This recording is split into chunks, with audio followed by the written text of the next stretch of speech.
Página 49, capítulo 2, los datos de la etnología. La semana pasada estuvimos viendo lo que nos decía la biología, la medicina con respecto al proceso del envejecimiento, y en este capítulo la autora nos invita a que echemos un vistazo a nuestro lado, alrededor del mundo, y veamos cómo se vive, cómo se siente, cómo se percibe, se practica el proceso del envejecimiento en toda esa enorme cantidad de comunidades humanas que han estado viviendo junto a la nuestra durante milenios, y bueno, y desde nuestro etnocentrismo, eurocentrismo, directamente las ignoramos, no tenemos a veces ni idea ni siquiera de que existen. Este capítulo es muy interesante porque, con toda la sencillez que siempre lo plantea Simón, ella recoge los datos de la antropología de su época, que no es otra cosa que la antropología del siglo XX, que es el 90% de la antropología que conocemos en este momento, y con esos datos ella intenta hacer una síntesis de cuáles son los tratamientos más representativos que se pueden conocer con respecto al proceso del envejecimiento en las múltiples culturas conocidas hasta la época.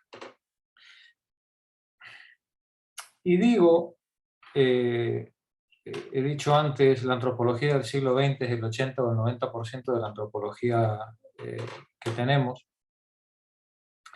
porque a partir de los años 90 el proceso globalizador se lo comió todo. Y las etnias y culturas que no fueron destruidas en el proceso colonizador fueron luego destruidas o asimiladas en el proceso imperialista, y si algo había quedado a principios del siglo XX, en las dos guerras mundiales quedó arrasado ya por completo. Entonces, claro, la etnología que se puede hacer con respecto a sociedades que hayan tenido un desarrollo divergente con respecto al grecolatino o al chino o al americano, pues salvo alguna sorpresa de última hora, y sería una enorme sorpresa, la mayor parte de todas esas culturas han quedado asimiladas o destruidas por el proceso globalizador, colonialista, imperialista, en el que el siglo XX terminó de apropiarse de la totalidad del planeta, ¿no? Desde el punto de vista de las materias primas, por supuesto, pero también desde el punto de vista de la expropiación de los cuerpos, la expropiación de la mano de obra en cada centímetro cuadrado que quede del planeta. Hay algunos supervivientes, lógicamente si nos vamos a la Amazonia todavía quedan algunos grupos supervivientes, si nos vamos al centro de África hay algunos grupos supervivientes, pero ya son grupos supervivientes. Es decir, son grupos que han tenido que adaptar su forma de vida a la supervivencia frente al capitalismo, frente al imperialismo europeo, frente a los golpes de Estado, a los terrorismos, y claro, ese ser humano que buscaba Levi Strauss cuando se va al Mato Grosso, ese ser humano que podía ser ese referente de ser humano sin contaminar por la civilización occidental, ya es muy difícil encontrarle. Por tanto, este documento que nos presenta, o este resumen que nos presenta Simone de Beauvoir, en base a los informes antropológicos y etnológicos de los que ella disponía en su época, y que, recordemos, se amparan desde el punto de vista documental en los archivos de relaciones humanas de la Universidad de Yale, que empiezan a funcionar a partir de 1949 como una gigantesca base de datos antropológica que se va alimentando con cada investigación que se va produciendo a lo largo y ancho del mundo. Bueno, esta base documental que ella utiliza en 1970, bueno, pues probablemente nos dice con respecto a lo que se pudiera entender por pueblos originarios, pues prácticamente la totalidad de lo que pueda haber, haya habido o habrá en este campo, ¿no?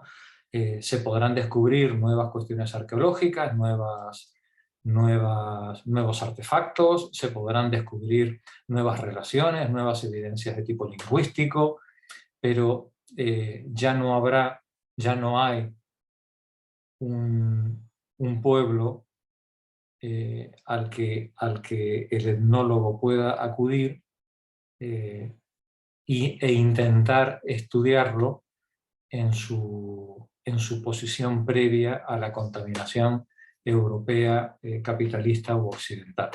Eso es prácticamente utópico, sería plantear que eso pudiera ser posible. Pero, oye, alguna sorpresa todavía nos podemos llevar. Si aparecieron soldados japoneses que se negaron a rendirse en la Segunda Guerra Mundial en los años 70 o en los años 80, subidos a las palmeras y todavía con la cinta puesta en la cabeza, ¿no? Luchando por su emperador, bueno, pues todavía nos podemos... ¿Quién no dice que todavía no pueda haber pues, algún grupo, alguna población que todavía no hayamos pisoteado? Bien, dicho lo cual, nos pone ante la importancia de este resumen etnológico que nos hace Simón. Yo hay algunos datos que he ido chequeando a medida que he ido trabajando el capítulo y está bastante actualizado. Quiero decir que no hay mucho más en lo que se puede leer actualmente con respecto a la cuestión. Se saben más cosas, pero no diferentes, ¿no? a las que plantea Simón. Es más, una buena parte del capítulo que son transcripciones literales de estudios hechos por otros investigadores, como por ejemplo Dumézil tiene un libro que se llama Mito y Epopeya, que os pasaré las referencias, son tres tremendos volúmenes con respecto a los estudios lingüísticos y a los estudios culturales comparados para los pueblos indoeuropeos. Son tres tremendos mamotretos, y Simón utiliza prácticamente copia textual de los textos de Dumézil. Con lo cual, pues probablemente todo lo que ella nos está poniendo en el capítulo sigue la misma línea. Ella ha ido cogiendo los informes etnológicos y ha ido haciendo una selección y clasificación con su criterio de las cosas más relevantes que quería mostrarnos. Pues bien, vamos a, hecha esta introducción, vamos a comenzar la lectura. No voy a interrumpir mucho el texto porque el texto se explica solo en su mayor parte. De todos modos, que sepáis que de cada uno de los pueblos o de las comunidades que ella va citando, de cada uno de esos pueblos o comunidades, tengo un archivo explicativo para para compartirlo con quien esté interesada. Lo que no quiero es cargaros con un exceso de información que al final pues, puede apabullar y simplemente ir a llenar la colección de archivos sin leer. Entonces, para evitar eso, no lo voy a compartir, no los voy a ir compartiendo en pantalla, pero cuando queráis saber algo más de alguna de las comunidades que ya va citando, me lo decís y yo os lo mando a través del Telegram, os mando el archivo para que tengáis la ampliación documental que necesitéis. Capítulo 2, los datos de la etnología. Luisa, si estás ahí, adelante.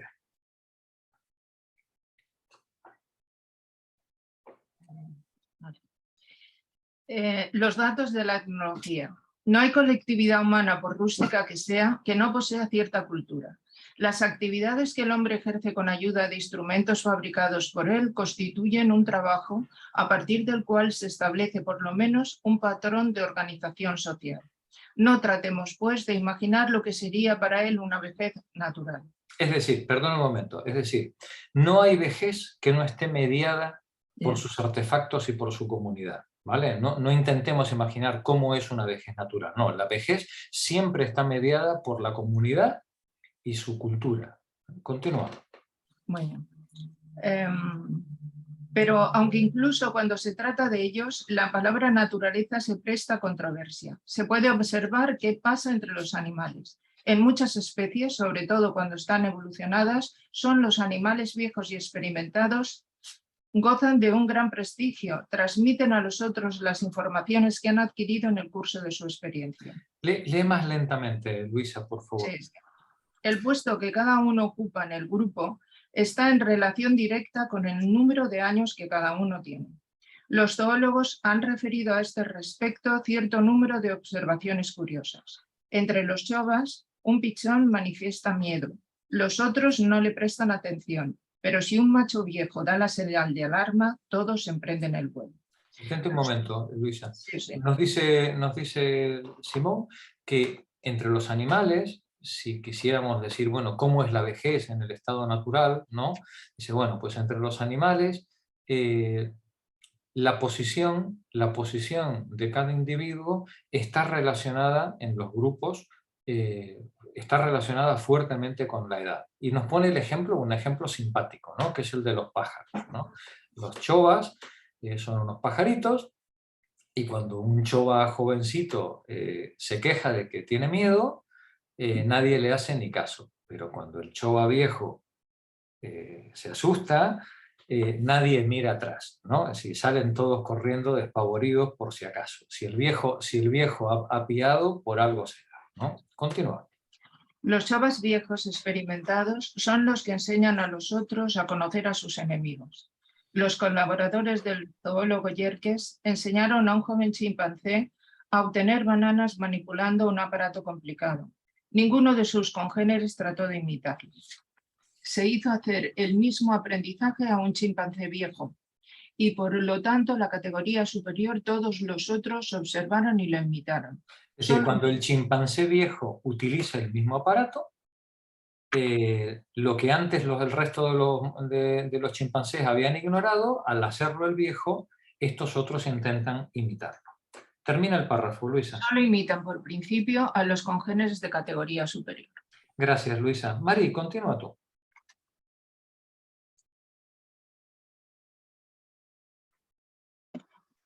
Ahí. Es particularmente interesante observar lo que ocurre entre los animales más próximos a nosotros, los antropoides. En todas las hordas, el macho viejo desempeña un papel dominante con respecto a las hembras y a los jóvenes. A veces, todo un grupo de machos detenta el poder y se reparte las hembras. A veces, hay un solo jefe y consiente en el reparto. En los dos casos, no suscitan agresividad y mueren de muerte natural.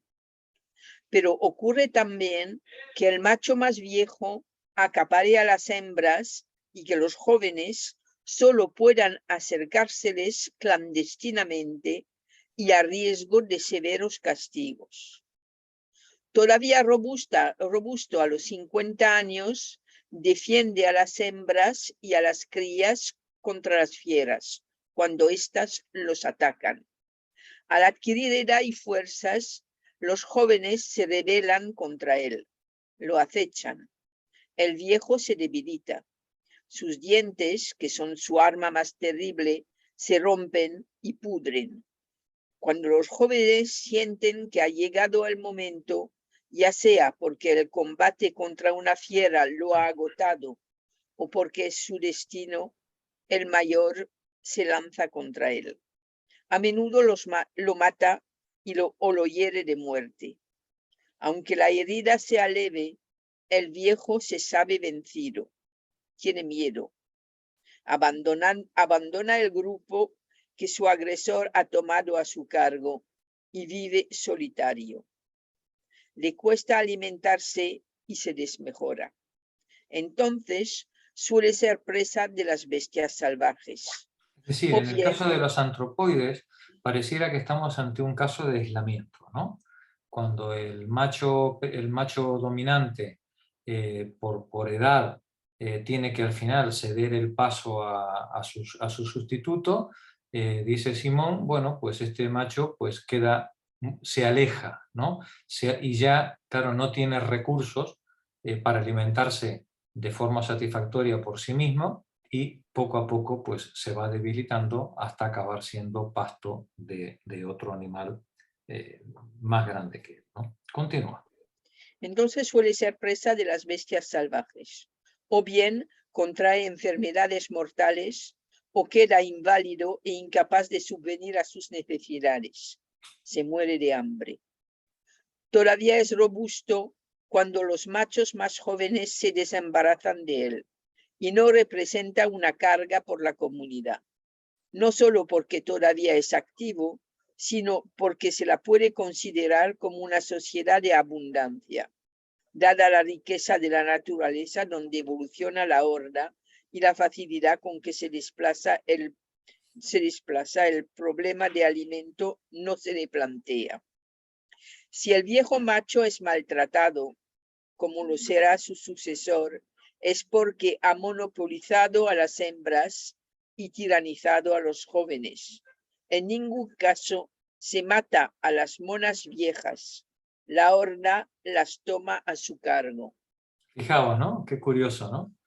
El grande, el antropoide grande, sigue siendo válido, ¿no? Pero entra en competencia directamente con el resto de los machos de la tribu que quieren, lógicamente, quedarse o disfrutar de las hembras que este macho ha monopolizado. Por tanto, si este es expulsado, lo es por una competencia sexual, no por una competencia por los alimentos.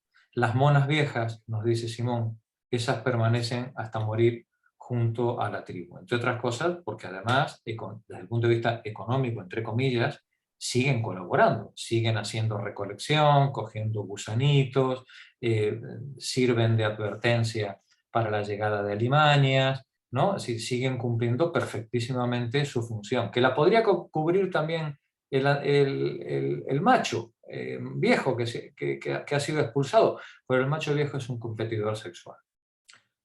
¿No hay una cierta venganza de parte de los jóvenes? Hombre, porque aquí pone es porque ha monopolizado a las hembras y tiranizado. Así se lee, pero sé prudente con esa lectura, porque podríamos estar haciendo antropomorfismo, ¿no? Poniendo nuestra mirada, ¿no? Sobre ellos. De todos modos, recordemos que la cercanía genética con los antropoides es brutal la que tenemos, ¿vale? Es decir, entonces, muy probablemente compartamos con ellos todas sus emociones. Todas, ¿vale? La envidia, los celos, el odio, el rencor. Es decir, probablemente, lo que pasa es que, claro, ellos no están contaminados de capitalismo, ¿no? pero menos ese mal, pobrecitos, tienen todos los nuestros, ¿no? Es decir, o nosotros tenemos todos los de ellos, ¿vale?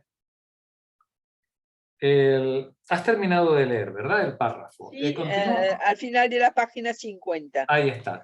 Continúa Paco por la página 51. Veremos que, como en muchas otras especies, En las sociedades humanas, la experiencia, los conocimientos acumulados son una carta de triunfo para el viejo. Veremos también que suele ser expulsado, más o menos brutalmente, de la colectividad. Pero el drama de la edad no se produce entonces en el plano sexual, sino en el plano económico. El viejo no es como entre los antropoides el individuo que ya no es capaz de pelear, sino el que ya no puede trabajar y se ha convertido en una boca que alimentar. Su condición jamás depende de los datos lógicos solamente. Intervienen factores culturales. Para el antropoide acaparador de hembras, la vejez es un mal absoluto que lo pone a merced de sus semejantes y le impide defenderse contra las agresiones exteriores. Provoca una muerte brutal o una decadencia solitaria.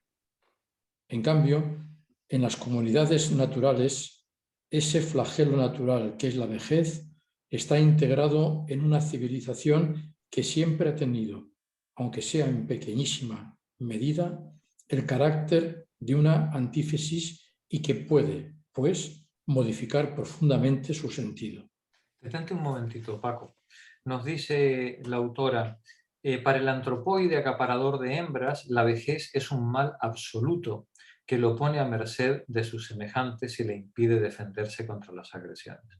Provoca una muerte brutal o una decadencia solitaria.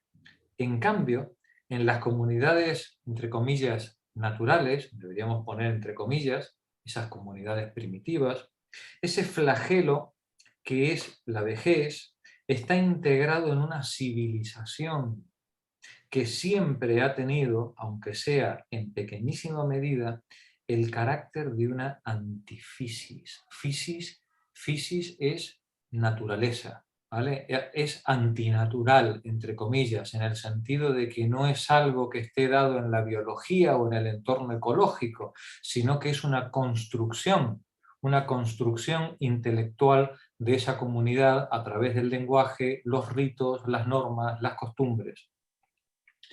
Nos dice, la vejez, ese flagelo de la vejez está integrado en una civilización que siempre ha tenido, aunque sea en pequeñísima medida, el carácter de una antinaturaleza, antifisis, y que puede, pues, modificar profundamente su sentido. Continúa, Paco.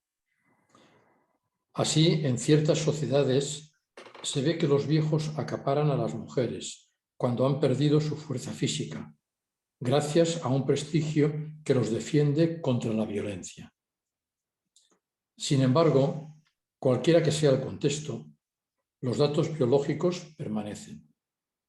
Para cada individuo, la vejez entraña una degradación que él teme. Contradice el ideal viril o femenino adoptado por los jóvenes y los adultos.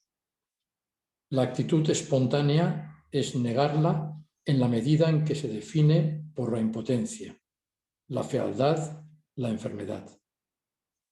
La vejez de los otros inspira también una repulsión inmediata.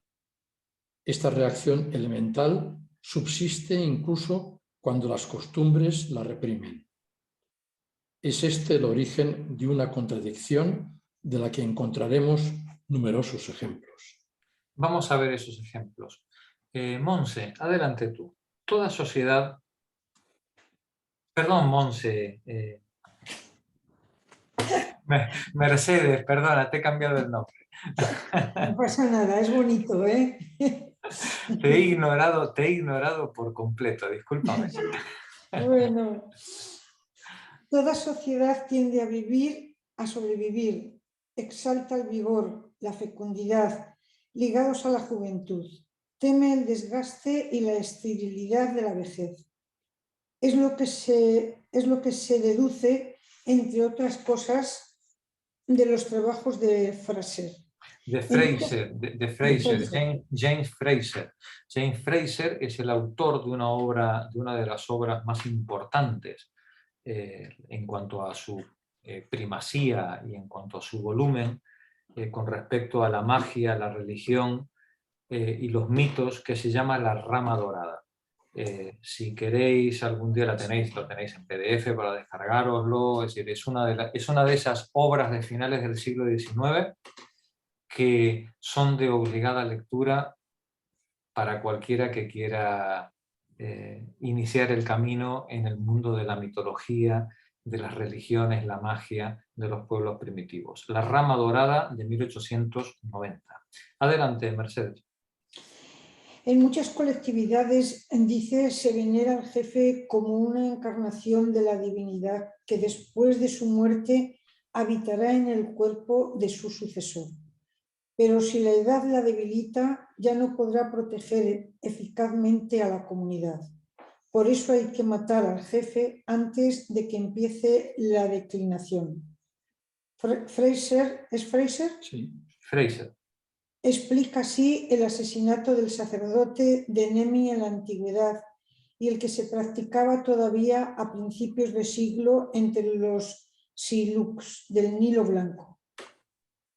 A las primeras señales de enfermedad, debilitamiento, de impotencia, el jefe era ejecutado. Así se ejecutaba al pontífice del Congo, el Chitumé, en cuanto su salud parecía afectada. De morir naturalmente agotadas sus fuerzas, el dios se habría extinguido con él y el mundo quedaría aniquilado de inmediato. Así se daba muerte al rey de Calicut. Abatido en pleno vigor, el jefe transmite a su sucesor un alma vigorosa. Fijaos que es sorprendente, ¿no? Si el dios habita en el cuerpo del rey, no podemos permitir que el dios se nos estropee envejeciendo. hay que matar al rey cuando todavía es joven para garantizar de que el dios está en toda su plenitud, ¿no? Qué curioso, ¿no? Adelante, Mercedes. Según Fraser, por creencias análogas a los viejos de las islas Fiji y varios otros lugares, se dan voluntariamente la muerte. Piensan que sobrevivirán con la edad que tenían cuando abandonaron este mundo. Por eso no esperan la decrepitud, que sería un destino para toda la eternidad. Si yo voy a vivir eternamente y cuando me vaya al cielo me voy a ir igual que ahora, ¿no? No, hombre, yo me quiero ir con 20 años, ¿no? Me quiero ir con 30 años. Continúa la lectura, Emilia. Gracias, Mercedes. Es preciso vincular estas costumbres con la del entierro viviente que, según diversos observadores, practican los dinkas. Ciertos ancianos cuyo papel en la comunidad es tan importante que se considera que se han hecho cargo de su existencia, hacedores de lluvia, maestros de la lanza de pescar, en cuanto dan signos de debilidad, son enterrados vivos, en el curso de ceremonias en las que participan voluntariamente.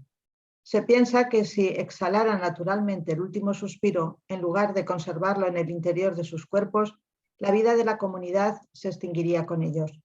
Por el contrario, las fiestas mortuorias son para la colectividad una especie de renacimiento, un rejuvenecimiento del principio vital.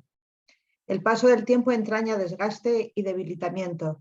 Esta convicción se manifiesta en los mitos y ritos de regeneración que desempeñan un papel tan importante en todas las sociedades de repetición, los antiguos, los primitivos, incluso sociedades rurales más avanzadas. Lo que las caracteriza es que la técnica no hace progresos en ellas. El transcurso del tiempo no se concibe como anuncio de un porvenir, sino como alejamiento de la juventud. Se trata de recuperarla. Muchas mitologías suponen que si la naturaleza, si la raza humana tienen fuerza para vivir y perpetuarse, es porque en cierto momento les ha sido devuelta la juventud. El mundo antiguo se ha aniquilado y ha surgido este. Es lo que imaginaban los babilonios. Un diluvio sumergió a la humanidad y la tierra emergida de las olas se pobló de nuevo. El mito se encuentra en la Biblia. En Noé recomienza Adán, en los animales del arca, los del Edén, y el arco iris indica la inauguración de una era nueva. Los pueblos que habitan hoy el contorno del Pacífico piensan que de resultas de una falla ritual la tierra fue inundada. El clan atribuye su origen a un ser legendario que habría escapado a la catástrofe.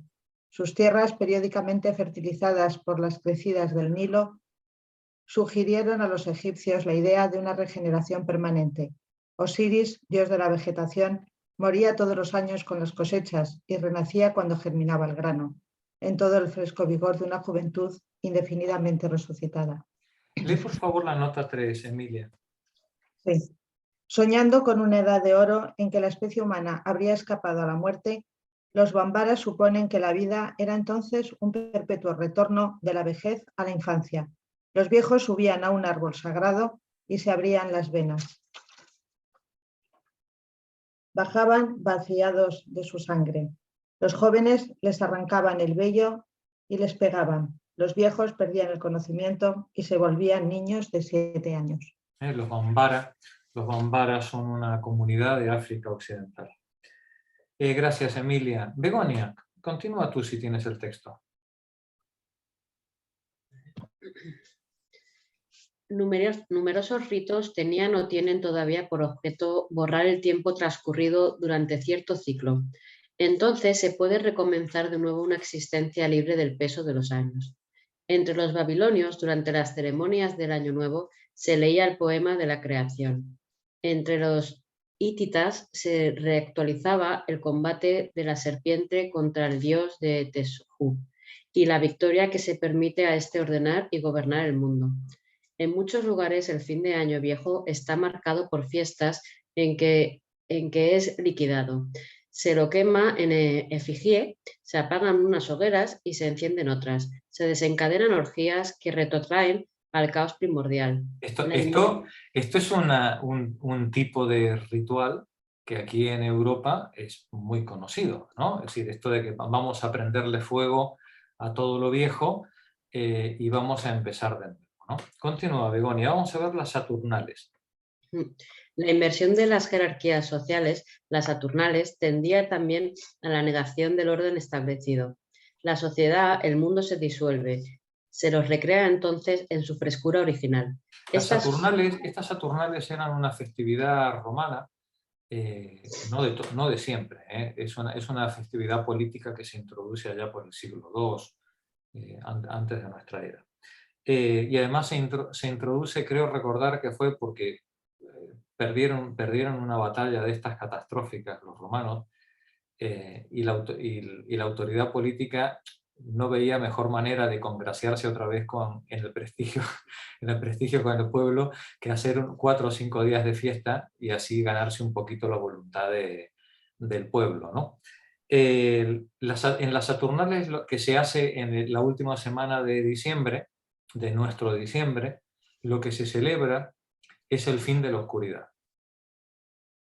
Lo que se celebra es el equinoccio y el cambio de sentido de la luz, y que ahora, digamos, la luz empieza a nacer otra vez, ¿no? Hacia el siguiente verano, ¿no? Saturno era para los romanos el dios de la agricultura y por tanto este ritual estacional para ellos era de la mayor importancia en esa sociedad agraria. Continúa, Bego. Estas fiestas se desarrollan en el curso del año, así como en su comienzo. Las fiestas de la primavera confieren a esta estación el sentido de un rejuvenecimiento cósmico. El advenimiento de un soberano suele ser considerado como la inauguración de una nueva era. El emperador de China, al ascender al trono, fijaba un nuevo calendario. Se desmonoraba el orden antiguo, nacía otro. La idea de regeneración explica en el Japón una de las costumbres del culto sintoísta. Los templos sintoístas deben ser periódicamente reconstruidos en su totalidad, sus muebles y su decoración renovados eternamente. Gracias, Bego. Magdalena, adelante. El gran templo de Ise, en particular, el centro mismo de la religión, es reedificado cada 20 años. Desde la primera operación efectuada por la emperatriz Hito 686-689, Fue rehecho 59 veces, así como el gran puente por el cual se llega a él y los 14 templos subsidiarios. Los templos sintoístas manifiestan activamente la relación de consanguinidad que liga al individuo con el mundo entero. Reedificar el templo es impedir que el tiempo debilite ese lugar. Más significativas aún son las ceremonias descritas por Fraser en las que ciertas colectividades fingían expulsar de su seno a la vejez. En Italia, Francia, España, el cuarto domingo de Cuaresma se procedía al aserramiento de la vieja. Se fingía aserrar en dos a una vieja de verdad. La última de estas falsas ejecuciones se efectuó en Padua en 1747. En otros casos se quemaba realmente maniquíes que representaban ancianos. Bueno, el aserramiento de la vieja, yo no sé si todas vosotras sabéis en qué consiste. Os dije antes que no iba a compartir cosas con vosotras y todo eso. Bueno, pues mentí, ¿vale? Lo del aserramiento de la vieja merece la pena verlo, porque además es una fiesta muy española en el interior, ¿no? Es decir, se sigue todavía en muchos pueblos. A ver si puedo darme un segundo.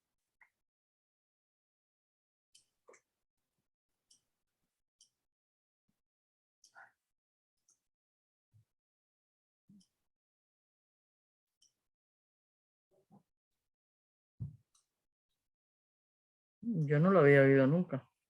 ¿No? Vamos a ver.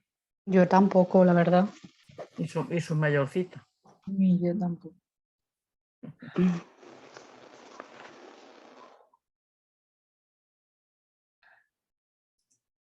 De hecho hay un cuadro de Goya.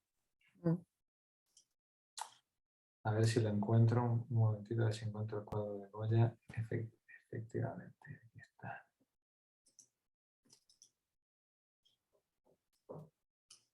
Un segundito.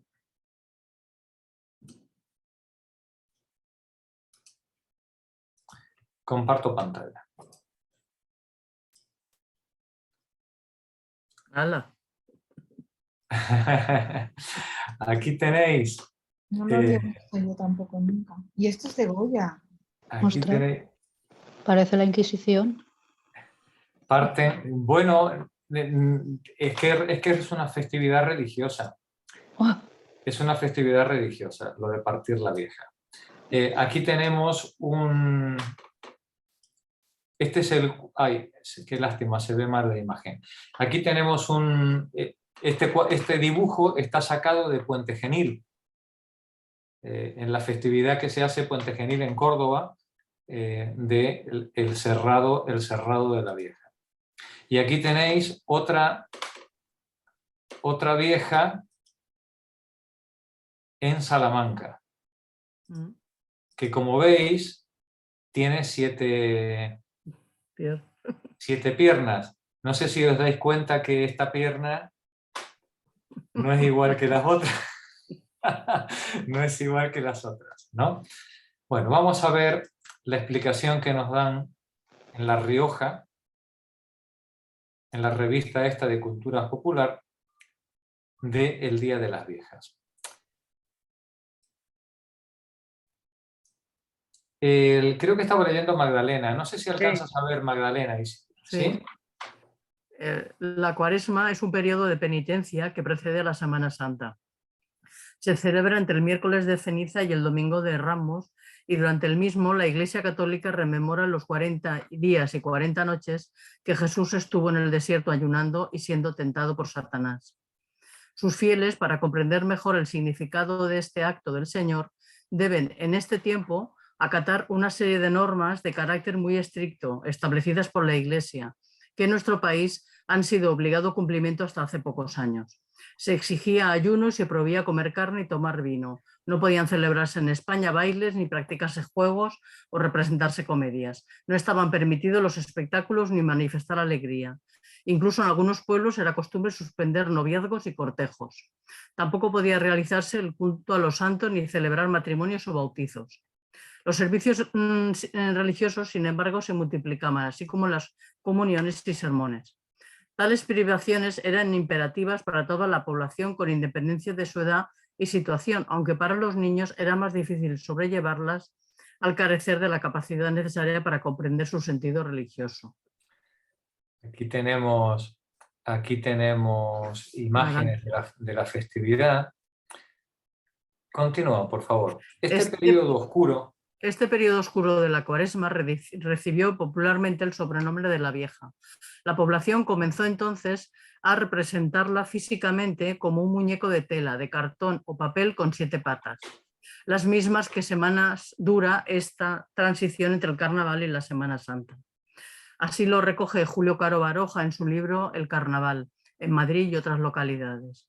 Era costumbre hacer el mismo miércoles de ceniza una gran vieja de cartón o papel con 7 piernas flacas que simbolizaban las 7 semanas de la Cuaresma, representadas en suma por la Vieja misma.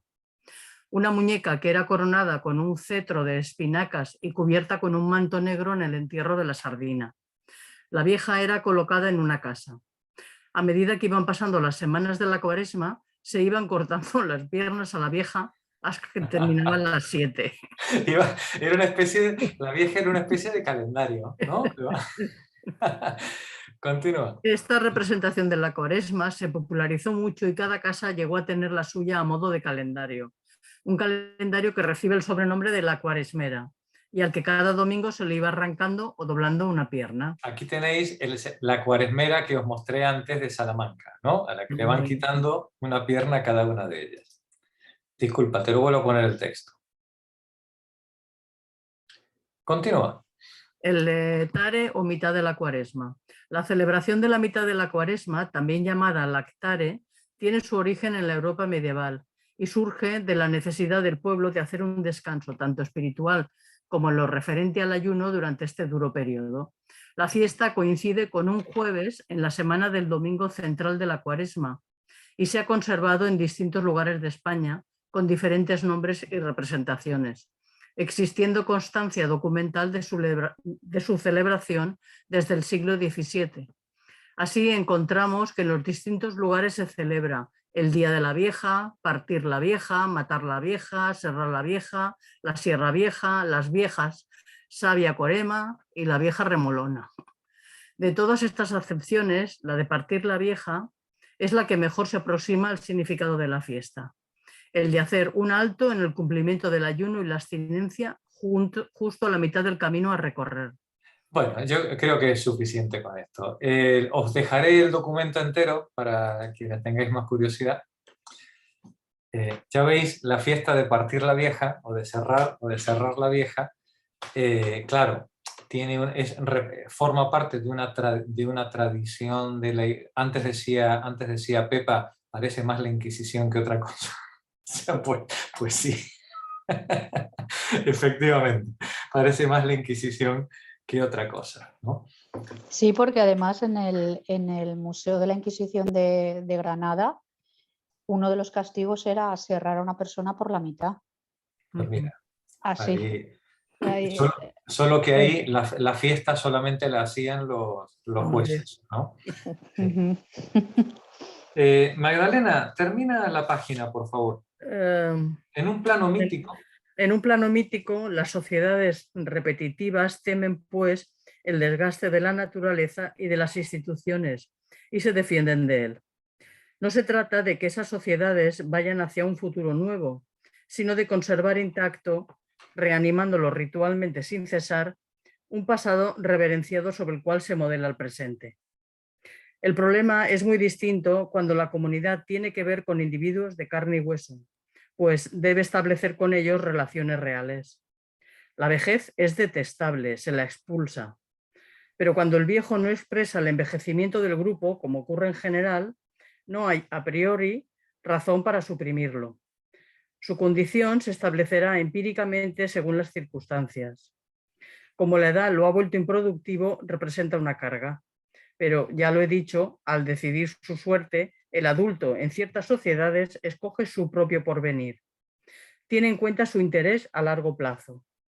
Es posible también que los una los unan a sus viejos padres lazos afectivos muy fuertes. Por otra parte, la edad ha adquirido con los años calificaciones que pueden hacerlo muy útil. Gracias, Magdalena. Pepa, sigue tú, por favor. Pepa, seguí. Más complicadas. Vale. Más complicadas que las sociedades animales, la comunidad humana primitiva tiene aún más necesidad de un saber que solo la tradición oral puede transmitir. Si gracias a su memoria el anciano es depositario de la ciencia, si guarda el recuerdo del pasado, suscita respeto.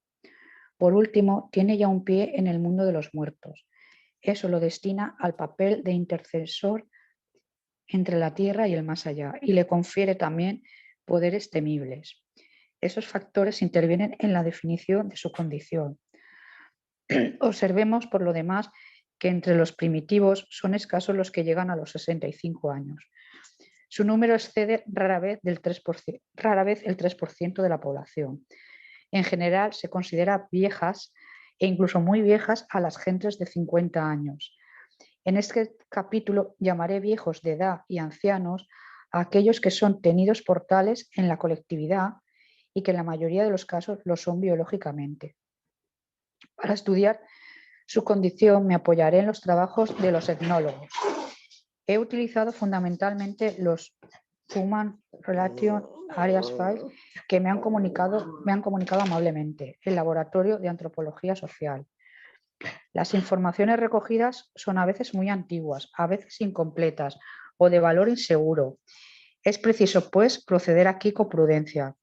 Raros son los observadores que al describir una comunidad adoptan sus valores, la perciben y la juzgan a través de su propia civilización sin imaginar que sea posible apartarse deliberadamente de sus normas y costumbres.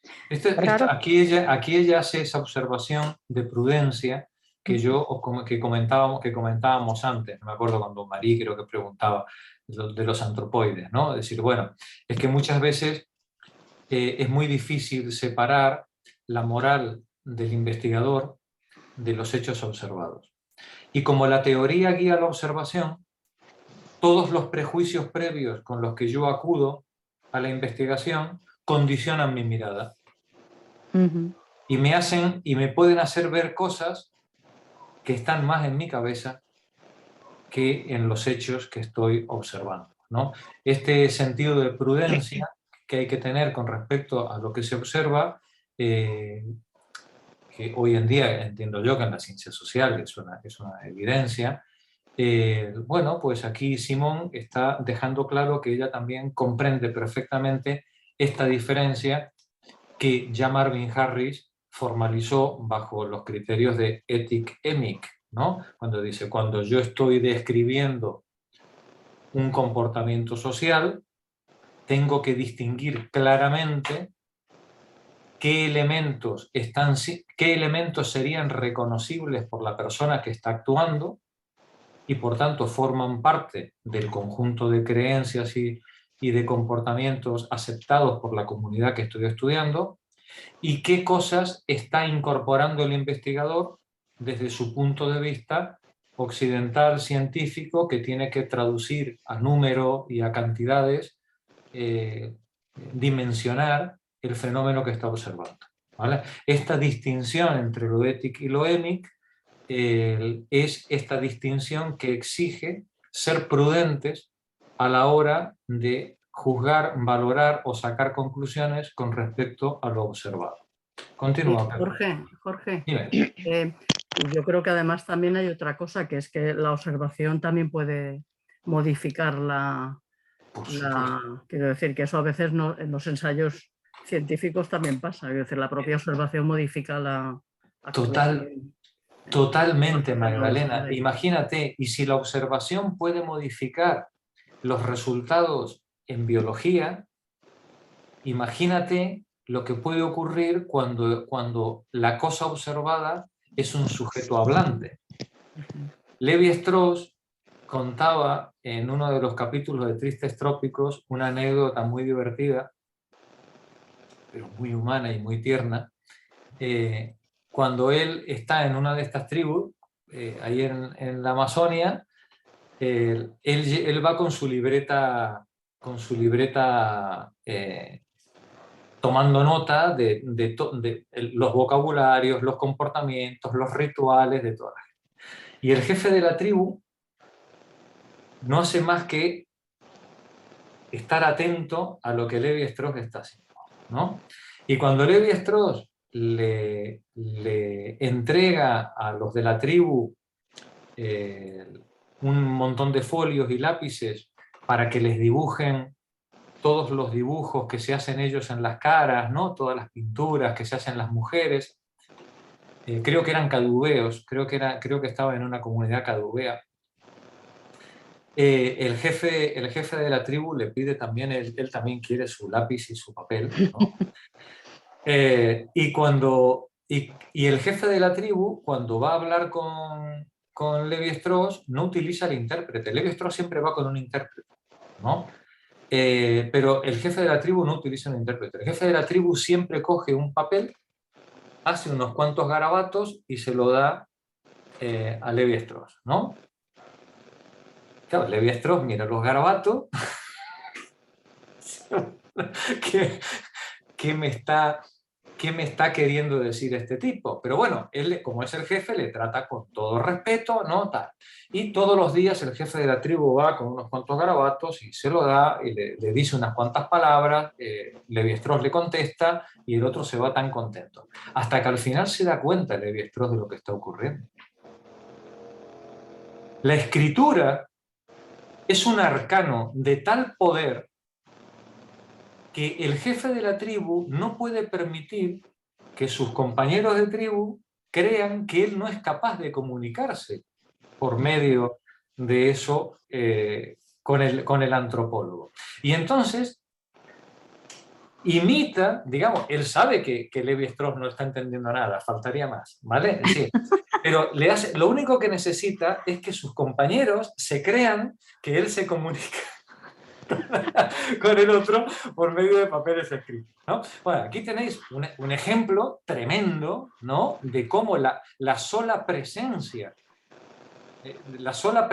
del investigador modifica radicalmente, completamente, el comportamiento, en este caso, del sujeto observado, ¿no? Dice, ¿podía Levi-Strauss estudiar la comunidad caduvea en su estado originario que él ingenuamente iba a buscar? Era absolutamente imposible. Desde el momento en el que él desembarca con todos sus aparatos, esa comunidad caduvea ya era otra. Ya había cambiado. La sola presencia del investigador había modificado radicalmente las expectativas, las creencias, las emociones, los sentimientos de ese grupo humano que él pretendía o que él quería investigar. Muy recomendable Tristes Trópicos para quienes no hayáis hecho la lectura. Una obra maravillosa, las haya donde las haya. Una verdadera catedral de la ciencia y de la política. Nunca mejor. Estabas leyendo Pepa, Pepa, ¿no? Continúa, por favor. raros son también los que a propósito de la vejez organizan sintéticamente sus observaciones.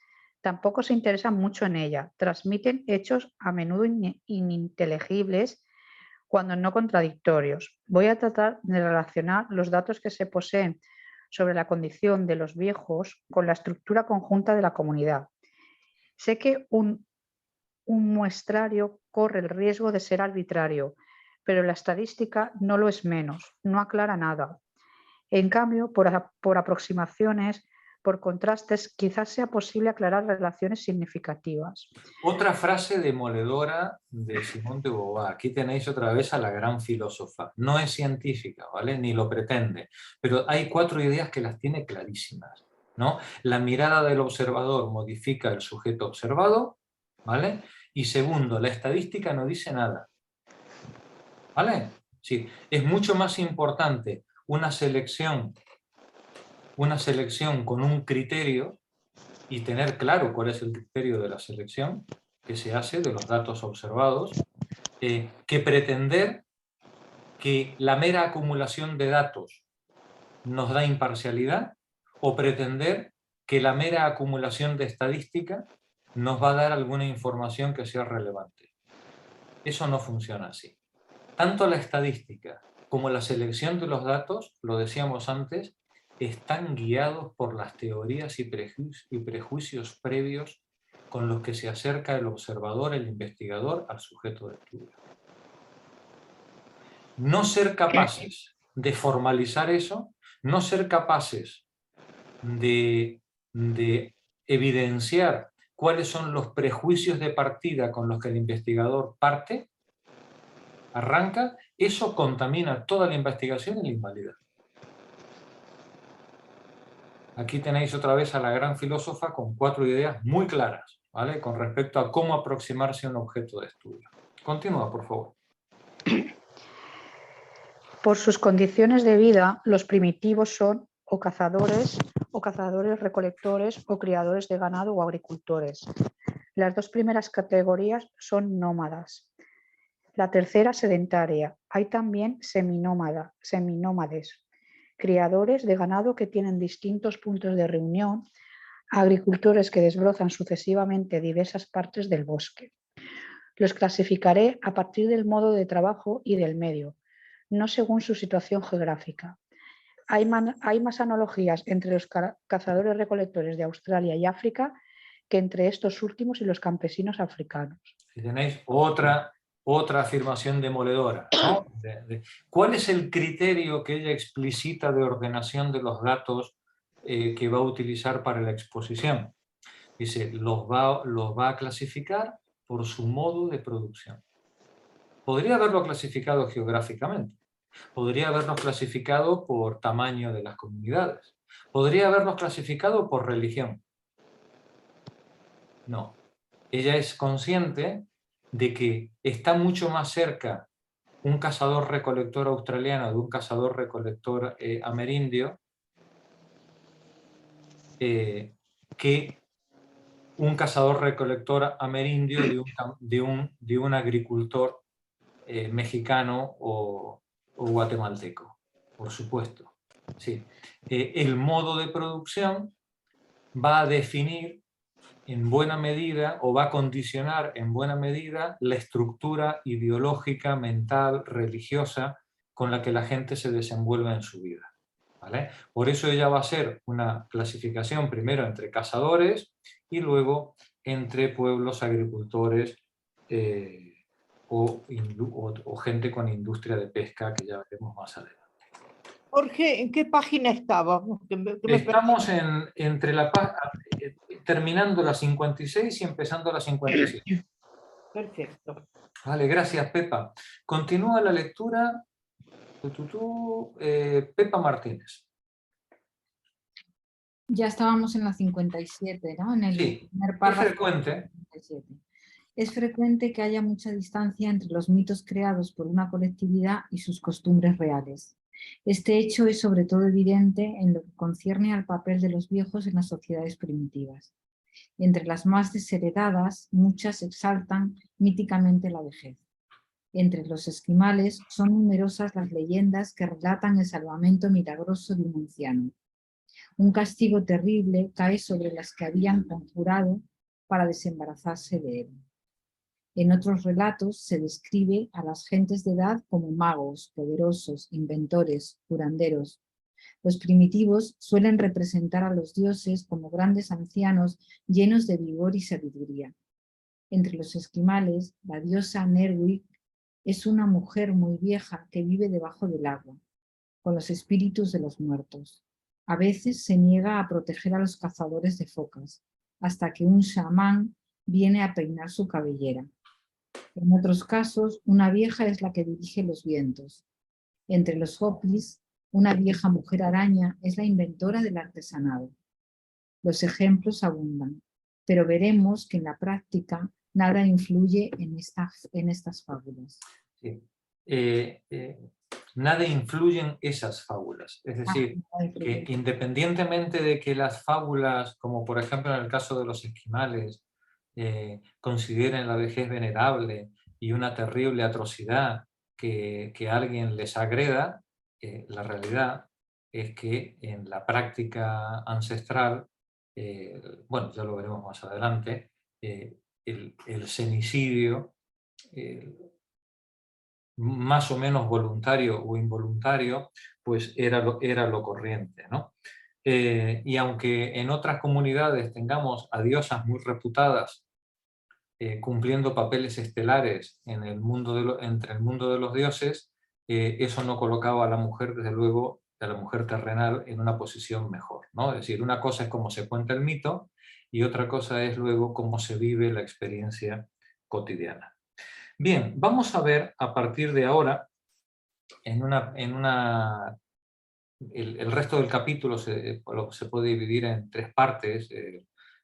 Una primera parte de un grupo considerable de páginas en el que Simón analiza la situación de las personas viejas en las sociedades más primitivas, en las sociedades menos evolucionadas, cazadores, recolectores, con formas de vida muy precarias, y luego veremos cómo otro tipo de sociedades con formas de vida y de organización política más organizadas tratan también la vejez. Esta es la primera gran división que ella hace. Bien, comenzamos entonces por las sociedades, podríamos decir, precarias, ¿no? O que viven con la precariedad como normalidad, como forma de vida. Continúa Pepa. La extrema pobreza. La extrema pobreza conduce a la imprevisión. El presente manda, se le sacrifica el porvenir. Cuando el clima es duro, las circunstancias difíciles, los recursos insuficientes, la vejez de los hombres suele parecerse a la de las hayas. Así ocurría entre los yakutas, que llevaban en el nordeste siberiano una vida seminómada. Criaban ganado y caballos, soportaban inviernos glaciales, veranos tórridos. La mayoría de ellos sufría de hambre durante toda su vida. Evidentemente, una situación de vida como esta, una situación de vida en la precariedad, en la que vives al día permanentemente, ¿no? Y prácticamente estás padeciendo una hambre crónica, esto tiene que condicionar fuertemente tus relaciones con tus iguales y tu percepción del entorno y de la naturaleza, ¿no? Es decir, un modo de vida tan duro tiene que troquelar tu manera de pensar de una manera muy férrea. Continúa la lectura. ¿Dónde está? Maricruz, por favor. En esta civilización rudimentaria,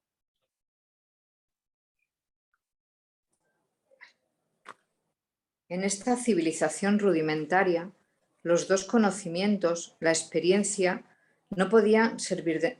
No he entendido. En esta civilización rudimentaria, los conocimientos, la experiencia no podían servir de nada. La religión apenas existía. La magia desempeñaba un papel. El chamanismo estaba desarrollado. Lee la nota 4, por favor. La frontera entre la magia y la religión es bastante incierta. Las dos pretenden dominar fuerzas sobrenaturales. Según Mauss, la religión no las utiliza jamás, sino para bien de la colectividad. La magia suele tener una dimensión social, pero también puede desviar los poderes sobrenaturales en beneficio del individuo capaz de captárselos, y a veces de manera maléfica. Según Lévi-Strauss, la religión es una humanización de las leyes naturales. La magia, una naturalización de las acciones humanas. Son dos componentes que siempre se dan juntos y en los que solo varía la proporción. Toda magia comporta por lo menos una pizca de religión. La sobrenaturaleza solo existe para una humanidad que se atribuye poderes sobrenaturales y que presta a la naturaleza los poderes de su sobrehumanidad. De su sobrehumanidad. Continúa, Maricruz. La revelación.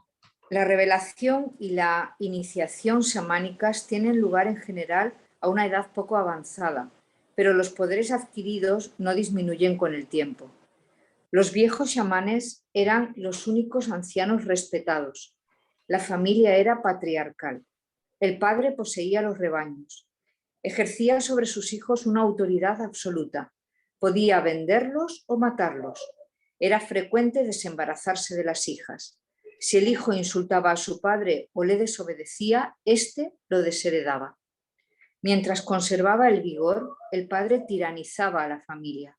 En cuanto se debilitaba, sus hijos le arrebataban sus bienes y prácticamente lo dejaban morir. Maltratados desde su infancia, no tenían ninguna compasión por sus viejos padres. Un yakuta al que le reprochaban que maltratase a su vieja madre contestó: que llore, que tenga hambre. Me ha hecho llorar más de una vez y yo me quejaba de la comida. Me pegaba por cualquier cosa. Según Tronchansky, que vivió exiliado 20 años entre los yakutas, los viejos eran expulsados de sus casas y reducidos a la mendicidad, o bien los hijos los convertían en esclavos, les pegaban y los obligaban a trabajar duramente. Otro observador, Sierosevsky, informa: incluso en casas acomodadas he visto esqueletos vivientes, arrugados, semidesnudos o desnudos del todo, escondiéndose en los rincones, de los que solo salen en ausencia de los extraños para acercarse al fuego y disputar a los niños los restos de comida. Todavía es peor cuando se trata de parientes lejanos. Nos dejan morir lentamente en un rincón, de frío, de hambre, no como hombres, sino como animales. Para escapar a esta suerte espantosa, solían pedir a sus hijos que los mataran de una cuchillada en el corazón. Penuria de alimentos, bajo nivel de la cultura, odio a los padres engendrado por la severidad patriarcal, todo conspiraba contra los viejos. Gracias, Maricruz. Monse, continúa tú, por favor.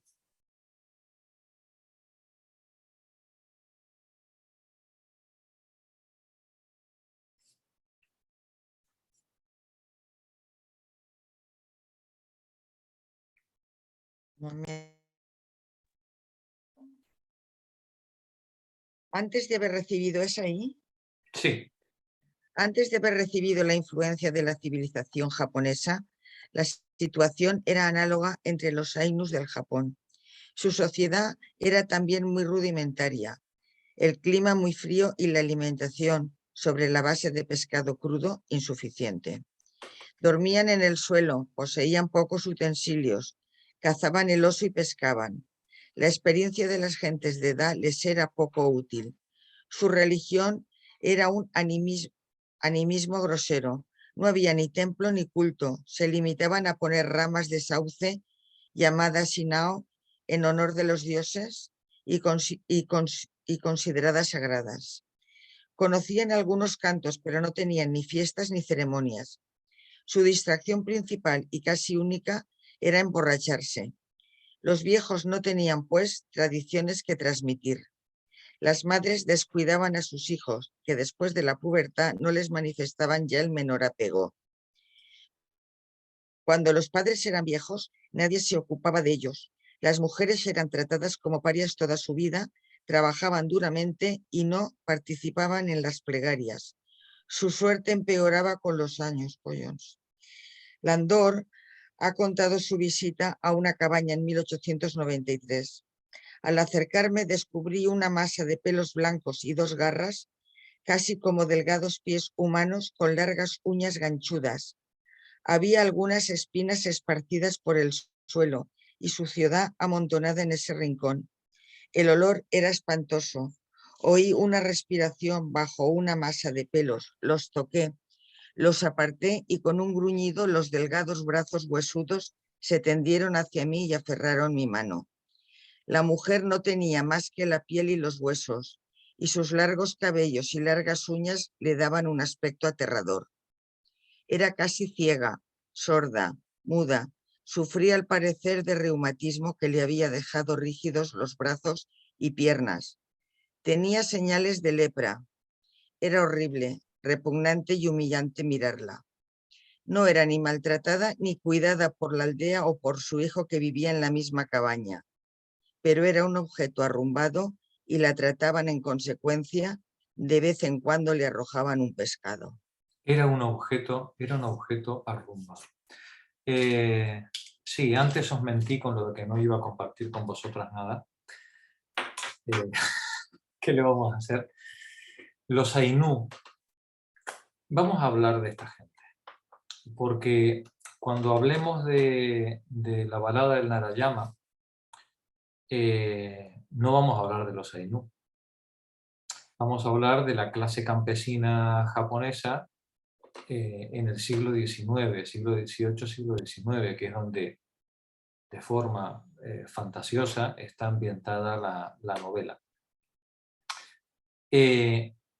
Pero aquí el antropólogo que está haciendo este informe y que está copiando, que está siguiendo Simón, no está hablando de la sociedad campesina japonesa, está hablando de los Ainu.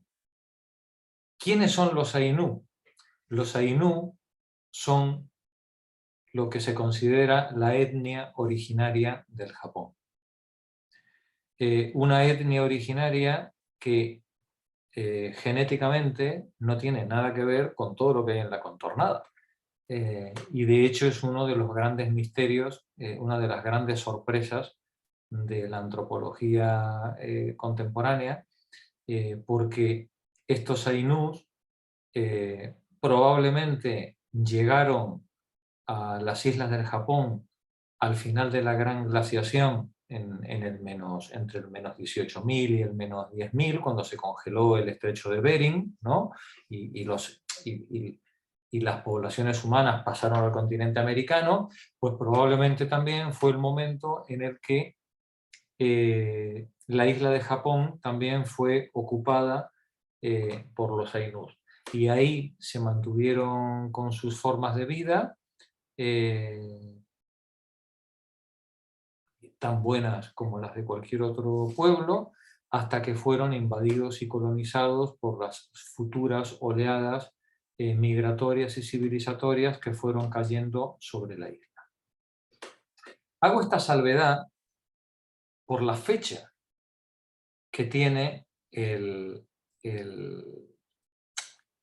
documento que está citando Simone de Beauvoir. 1893. En 1893 esto está ocurriendo. ¿Cómo es posible que en el imperio del Japón, en plena segunda revolución industrial, cuando Japón se está transformando en una de las potencias económicas y culturales más importantes del planeta, esto esté ocurriendo?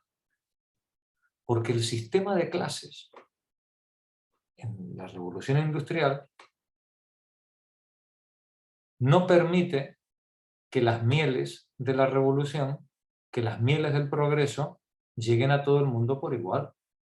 Cuando leemos El Capital los jueves, nos quedamos espantados, espantadas, de cómo es posible que la población inglesa perdiera 20 centímetros de estatura en medio de la mayor producción de riqueza de la historia de la humanidad. Claro. Es que para que esa producción de riqueza se pueda dar, alguien tiene que trabajar, ¿no? Y ese alguien que tiene que trabajar para que la riqueza se pueda acumular, pues alguien se tiene que ver privada de ella, ¿no? Esta fecha que se pone en este documento nos coloca ante una parte de la población japonesa que vive en unas condiciones de inanición, de precariedad, de violencia, tan brutales, que tratan a los viejos como seres arrumbados. Quien no puede producir, quien no puede generar la patata, la zanahoria, lo que hace falta para llevarse a la boca, se queda en un rincón y no merece comer, no debe comer, no merece comer, porque lo que coma se lo está quitando a quienes están produciendo en el campo. Eso es lo que se ve en la mitología esquimal, eso es lo que se ve en la balada del Narayama, eso es lo que nos está mostrando este informe de 1893. Pero además, en este informe de 1893 no está hablando solo de la clase campesina. Está hablando de la etnia Ainu. Está hablando de, igual que en América, está hablando de un sector de la población que es una etnia originaria tratada o maltratada desde el punto de vista racista por la población dominante que la tiene excluida de sus condiciones de vida. Igual que ahora en América Latina tenemos a los araucanos, o a los tobas, o a los matacos, o a los aborígenes de la Amazonia, recluidos en lugares cada vez más inhóspitos y cada vez más imposibles de sobrevivir, malviviendo en condiciones prácticamente de extinción, pues eso es lo que hacía la sociedad japonesa con la etnia Ainu. Y vosotros os preguntaréis, Jorge, bueno, digo los japoneses porque como para nosotros son un paradigma de civilización, de cultura y de todo esto, como los alemanes, ¿no? Decía, no se nos ocurre que ese señor alemán que habla tan culto pueda hacer lo que hizo, ¿no? Pues tampoco se nos ocurre que los japoneses pudieran ser unos genocidas del mismo nivel que los alemanes en su momento, igual que no se nos ocurre que esa gente tan simpática que son los australianos puedan haber cometido el genocidio brutal que cometieron con sus etnias ¿hasta cuándo? Pues hasta 1980. No estamos hablando de, no estamos hablando de hace 5 siglos. Estamos hablando de hace 40 años. ¿Sí? Cuando se mataba a la gente o se la dejaba morir de hambre, o como en Brasil, cuando se repartían ropas con viruela para matar a todos esos indios ignorantes y ateos que pululaban por la Amazonia, ¿no? Esta política genocida que llevan adelante múltiples estados, que llevaron adelante múltiples estados y que se sigue llevando adelante de muchas maneras, pues también se practicaba en Japón. Y esta etnia Ainu, hasta los años 2000, no fue reconocida como tal y no fue reconocida en sus derechos. Los supervivientes de esta etnia, recién desde hace escasamente 10 o 15 años, tienen reconocimiento legal y tienen algunas ayudas para recuperar lo poco que haya quedado de su legado cultural, que hayan podido pasar de abuelos a nietos, lo poco, porque imaginaos en estas condiciones, qué aspectos de la cultura Ainu pudieron sobrevivir, es decir, ínfimo, ¿vale? Ese material. Bien, lo poco que haya podido sobrevivir, a partir del año 2000-2005, es cuando el gobierno japonés ha empezado a poner recursos para tratar de salvarlo. Aquí tenemos una imagen del pueblo Ainu de principios de siglo con sus ropas tradicionales. Me gustaría que prestarais atención a los rostros.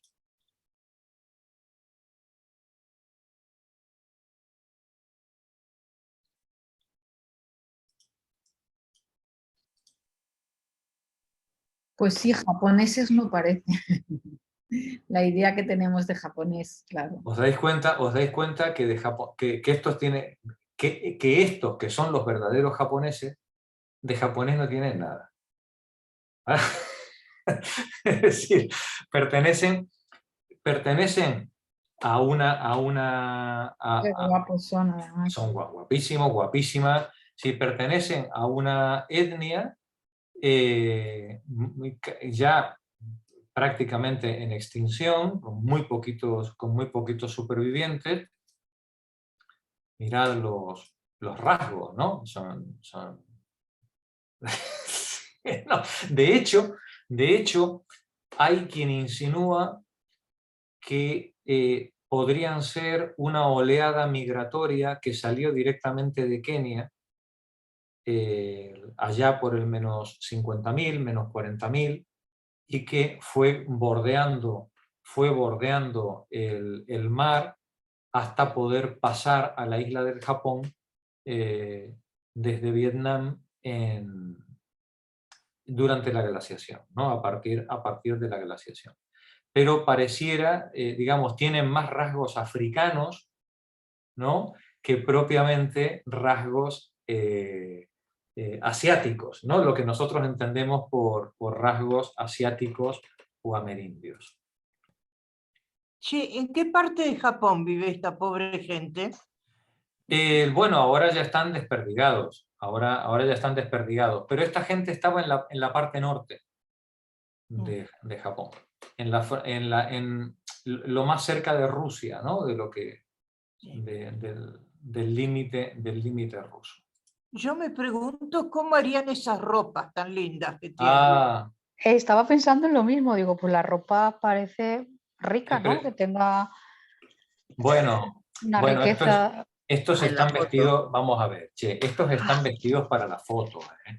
Ah, porque claro, Tampoco, si eran tan pobres y... no, estos están vestidos para la foto, que Claro. está claro que serían las fiestas del pueblo, llega el antropólogo, la antropóloga, ¿no? Pues oye, pues hay que ponerse guapas para el domingo, ¿no?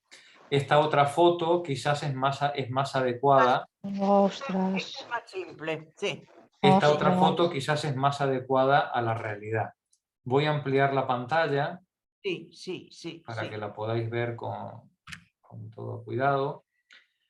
Entonces, por ejemplo, una de las cosas sorprendentes es el vello. ¿Sí? El vello facial y el vello corporal, ¿no? Que tampoco se corresponde con las etnias asiáticas, ¿no? Es otro elemento distintivo de los ainús, ¿no? Vamos a leerlo.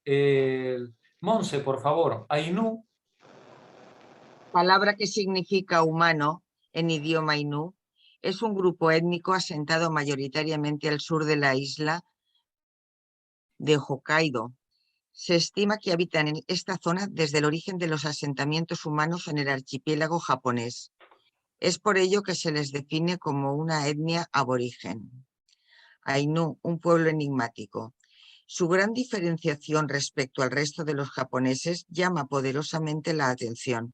Ay, perdón. ¿Dónde estamos? Perdón, es que se me va aquí. Llama poderosamente la atención. Sí, adelante. El incierto origen de esta etnia despierta gran curiosidad al analizar su idioma sin ninguna similitud con otras lenguas asiáticas. Por otro lado, sus rasgos físicos fuera de lugar son claramente destacables. Por ejemplo, muchos de ellos tienen el pelo ondulado y de color castaño, ojos claros de una altura superior a la talla media del resto de los japoneses. El pueblo ainú es una etnia considerada oficialmente como aborigen de Japón con características genéticas propias. Están asentados en su mayoría en la isla del norte de Japón, Hokkaido, y el norte de la isla de Honshu.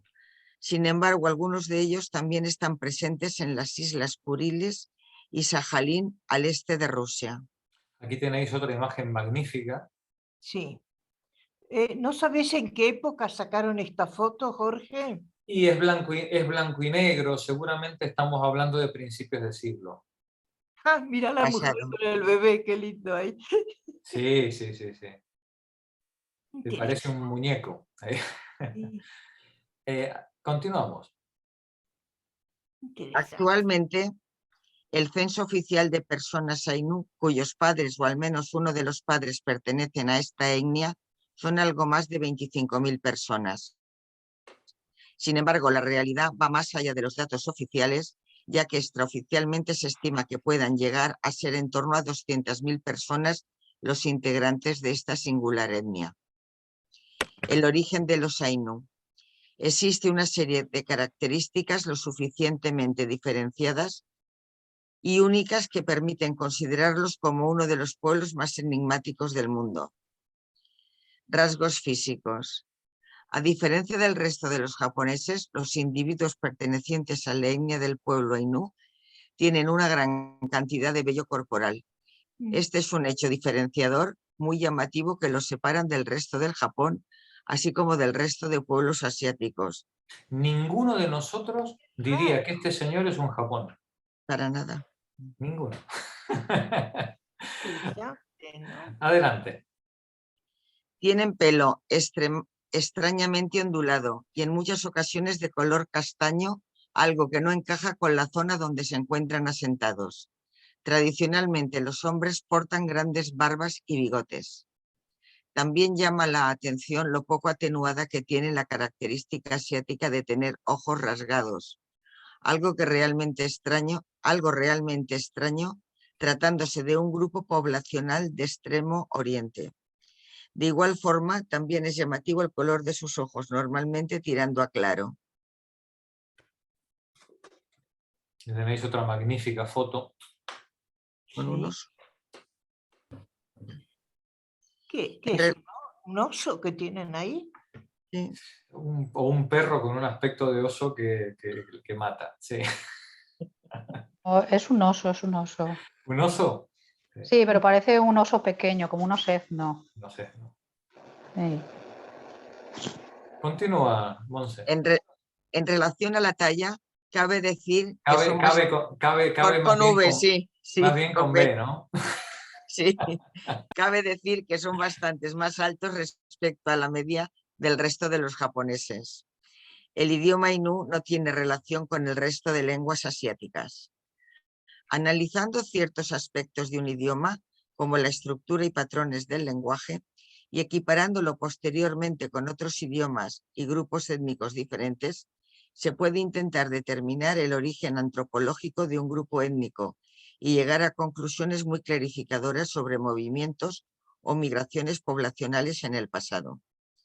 Si comparamos el idioma Ainu con otras lenguas asiáticas, sorprendentemente no encontramos ninguna relación lingüística que nos permita relacionarnos en lo más mínimo con otras lenguas o culturas asiáticas. Se podría decir que es una lengua única sin relación con ninguna otra en el mundo. Increíble, ¿no? Está en el rango que podría estar el euskera, ¿no? Es decir, Eso iba a decir como los vascos. Como los vascos, creo que también los gaélicos, ¿no? Tienen también sí. una lengua así propia. Extraterrestres. Extraterrestres. Ahí tenemos ellos están situados en esta isla de aquí. Hokkaido. ¿Vale? Continúa, por favor. En cuanto a la llegada del pueblo Ainu a Japón, se piensa que lo hicieron gracias al puente de mar helado que existió entre Asia y América al congelarse en la época glaciar. De esta forma, los antiguos pobladores de Asia cruzaron el estrecho de Bering hacia el continente americano. En este momento, también lo hicieron hacia el archipiélago japonés. Por tanto, esta migración tuvo lugar en un periodo que oscila entre los 110.000 y 10.000 años antes de Cristo. Impresionante. Impresionante. Una vez asentados en el archipiélago japonés, el mar helado dejó de serlo, por lo que permanecieron aislados durante mucho tiempo antes de que se produjeran las oleadas más recientes de coreanos y chinos hacia Japón. Este hecho, que presumiblemente les marcó cultural y genéticamente, diferenciándolos del resto de los pueblos asiáticos. Ya os pasaré este documento con faltas de ortografía. Bueno, solo una. Bueno. Cada autor es responsable de sus faltas. Lo que me gustó mucho de este documento es el enlace os va a gustar mucho. Es un pequeño vídeo de 10-12 minutos hecho se ve que por el Ministerio de Política Cultural japonés o lo que sea, muy interesante con respecto a este pueblo.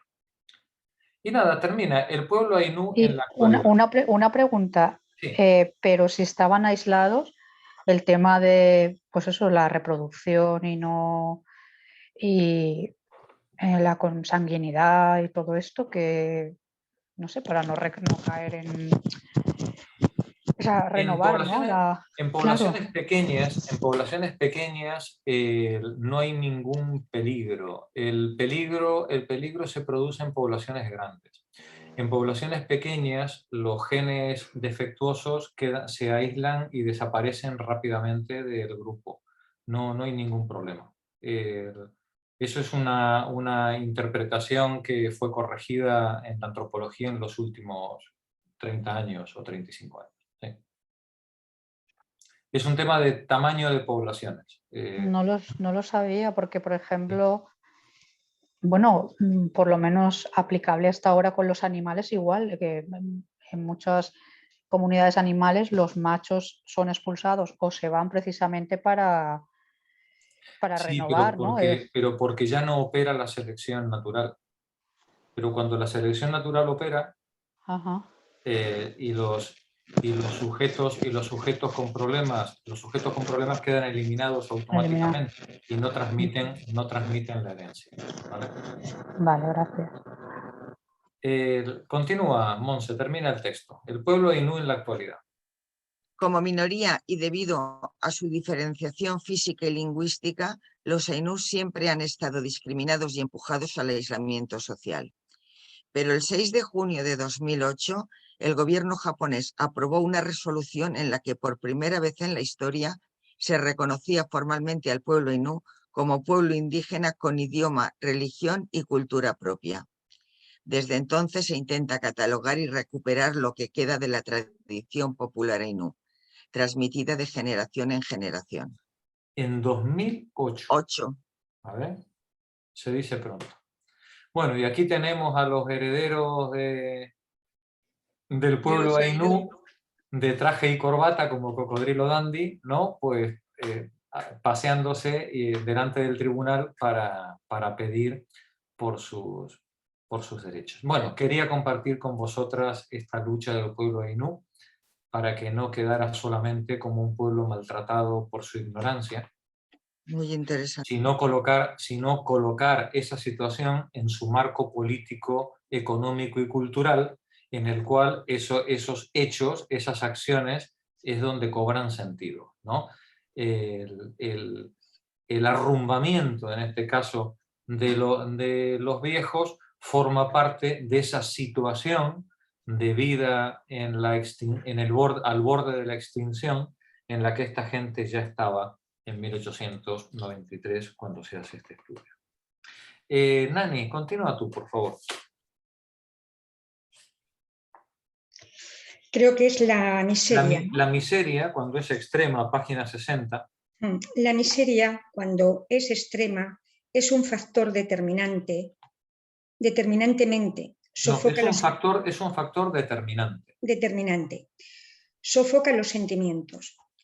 Los sirionos que viven en la selva boliviana no matan jamás a su recién nacido, aunque muchos de ellos sean zopos.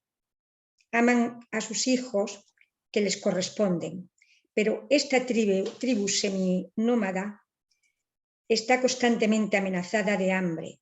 Viven en estado salvaje, casi desnudos, sin ornamentos, sin instrumentos. Duermen en hamacas, fabrican arcos, pero no poseen canoas y se desplazan a pie.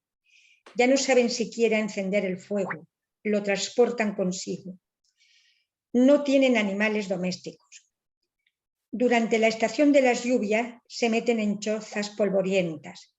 Cultivan algunas plantas, pero comen sobre todo legumbres y frutos silvestres.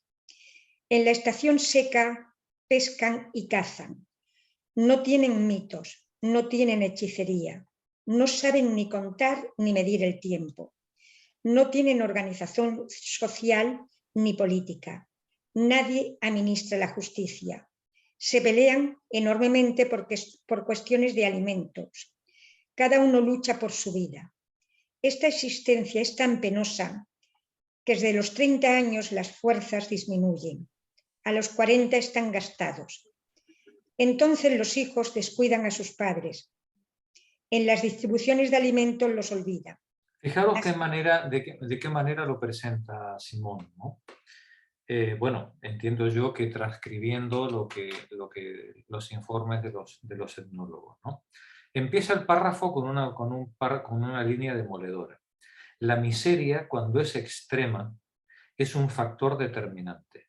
Sofoca los sentimientos. Esto es para enmarcarlo, ¿vale? Y aquí nos dice que esta gente, cuando llega a los 30 años, sus fuerzas disminuyen, a los 40 están gastados, y entonces los hijos los descuidan a sus padres. Y en las distribuciones de alimentos los olvidan. No es que les quitan la comida, ¿no? Se No se la dan. olvida, se olvida, ¿vale? Se olvida. Como a la hora de la práctica del infanticidio, ¿no? Ay, es que me di la vuelta y cuando me di cuenta el niño estaba asfixiado, ¿no? Ya, pero Jorge, aquí no es como, por ejemplo, cuando estos padres son tan tiránicos y son tan severos. Entonces lo que hay es odio por parte de los hijos. No, aquí no hay odio. Aquí es sencilla porque los quieren y aquí es descuido. Es miseria.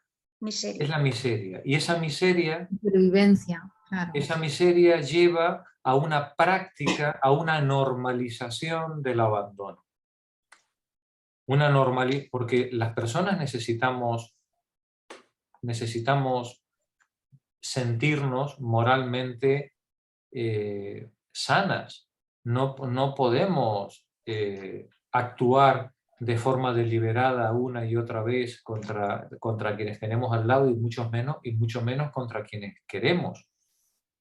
Es necesario normalizar ciertas prácticas para que lo que ocurre es un accidente, es un descuido, Dios lo quiso, ¿no? Es decir, no puede caer todo sobre la voluntad de las personas que participan. Sería invivible desde el punto de vista moral en esa situación. En este caso, entiendo yo que se está utilizando de forma muy deliberada, por más de que quien tiene la traducción en francés, el texto en francés es Marie, utiliza la palabra olvido,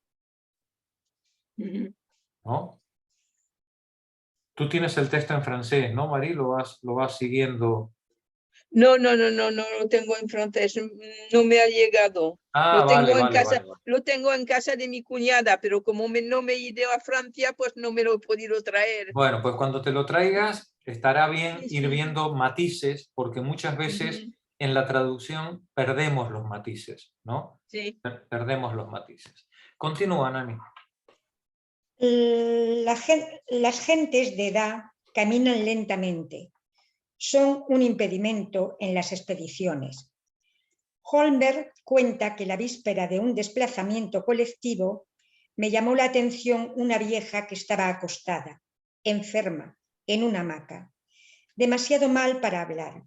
Le pregunté al jefe de la aldea qué iba a hacer con ella. El jefe me remitió al marido, que me dijo que la dejarían morir allí. Al día siguiente, toda la aldea partió sin despedirse siquiera de ella. 3 semanas más tarde, encontré la hamaca y los restos de la enferma. Un grupo nómada tiene que moverse permanentemente para poder obtener de la naturaleza lo mínimo que necesita para sobrevivir. Y una persona enferma que no puede moverse por sí misma, no puede acompañar al grupo. Pondría en peligro la supervivencia del grupo. Bueno, de hecho, me contaba este familiar que fue misionero con los indios misquitos, que normalmente cuando llegaban los madereros o los caucheros o la gente, él estaba allí en la selva, mataban a los niños pequeños que no podían transportar ellos, correr con ellos. Si podía el padre con 1 o con 2 y la madre con 1, si había uno más Y no lo hacían por maldad, sino sencillamente para salvar a los... Para salvar a uno de los que quedaba vivo. Sí, esto vamos... Lo vamos a ver... Hará unos 30 años que lo contábamos, esto es reciente, que te se pone un poco la...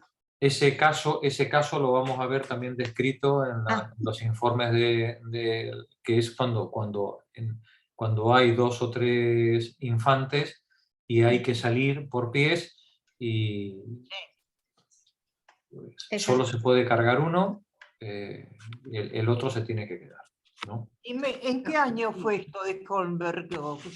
Esto tenemos que estar hablando de finales del siglo XIX, principios del XX. Habría que mirar este señor. Este hombre, ¿no? Sí, a ver si aparece algo, pero a ver,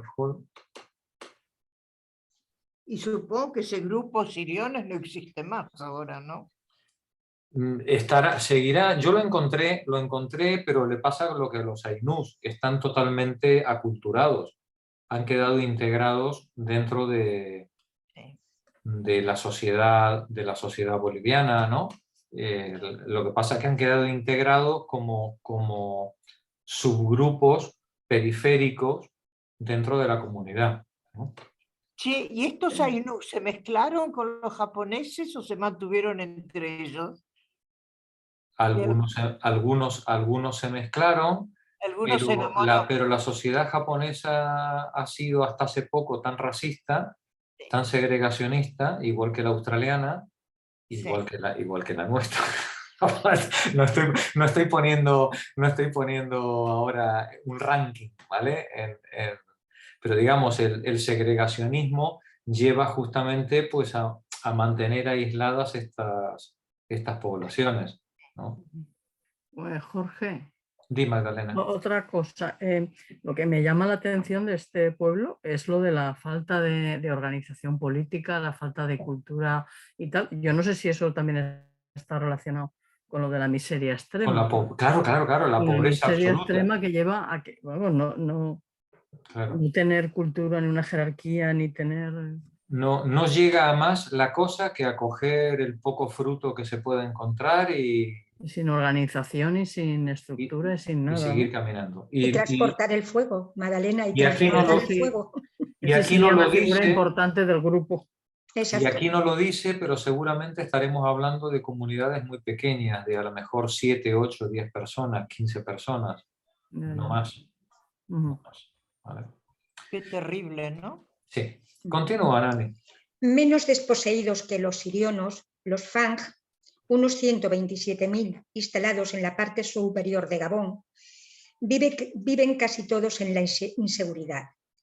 Más o menos evangelizados y aculturados por los blancos, están en una fase de transición entre las costumbres que han perdido y que ya no les convienen y una ética moderna que todavía no está elaborada. Durante mucho tiempo han subsistido gracias a las conquistas guerreras y económicas. Los viejos detentaban el poder político, pero el que dirigía las expediciones era un consejo de jóvenes. La movilidad que ésta se imponía impidió el establecimiento de una organización jerárquica. Por eso constituyen aún hoy una sociedad en que los jefes cambian incesantemente. Detente un momentito, Nani. Interesante, ¿no? Por zanjar el tema de los sirianos. Sí.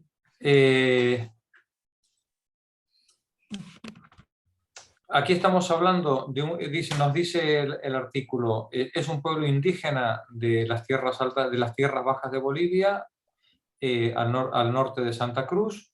Se autodesigna como Mbia, gente, ya veis, todos se llaman a sí mismos seres humanos, igual que nosotros. Y lo que nos interesa, esta población se autorreconoció como sirionó en el censo de 2001, con 133 personas. Hoy el número está en 782. De todos modos, insisto, cualquier grupo humano por debajo de 1000 está en camino de extinción, ¿eh? Sí, pero ¿cómo está creciendo la población? Bueno, se puede suponer que... No, que haya 133 en 2001 y 782 en 2012 no quiere decir que haya crecido la población, quiere decir que se han censado. Ah, vale. Que no es lo mismo.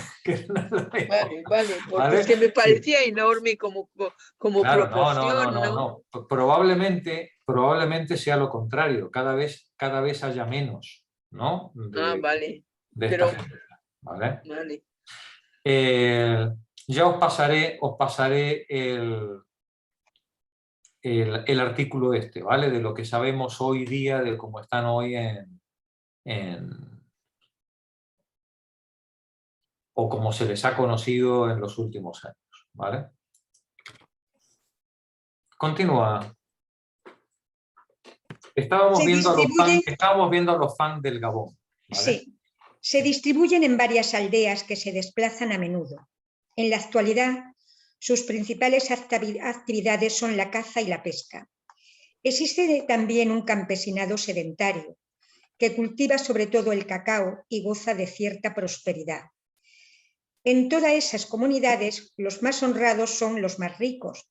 Su religión, en gran parte destruida por el cristianismo, se fundaba en un culto rendido a los antepasados por intermedio de sus cráneos, que se conservaban en una cesta. La posesión de la cesta confería el poder. Se obtenía, ya fuese por filiación, ya gracias a actitudes intelectuales y morales. La edad era una ventaja, pero menor que las actitudes, a condición de no ser demasiada avanzada. El jefe de familia es el mayor de los adultos activos. Los viejos padres viven con él y conservan cierta autoridad moral, mientras siguen siendo verdaderos hombres, verdaderas mujeres. Sin embargo, las mujeres nunca tienen mucha. Son puros instrumentos de reproducción y de producción. Una vez viejas, las consideradas hechiceras son temidas, lo cual amenaza en volverse contra ellas. Su declinación comienza muy pronto, en cuanto no pueden tener más hijos. Son instrumentos, las mujeres son instrumentos de producción y de reproducción. Y de reproducción. Sirven para parir y para trabajar en el campo. Cuando no pueden hacer ninguna de las dos cosas, ya no sirven. A ver, adelante. En cambio, el hombre llega a su apogeo cuando tiene nietos que viven bajo su techo, alrededor de los 50 años. Después, cuando sus fuerzas disminuyen, los viejos pierden todo prestigio. Los Fang consideran que la vida humana sigue una curva ascendente de la infancia a la madurez.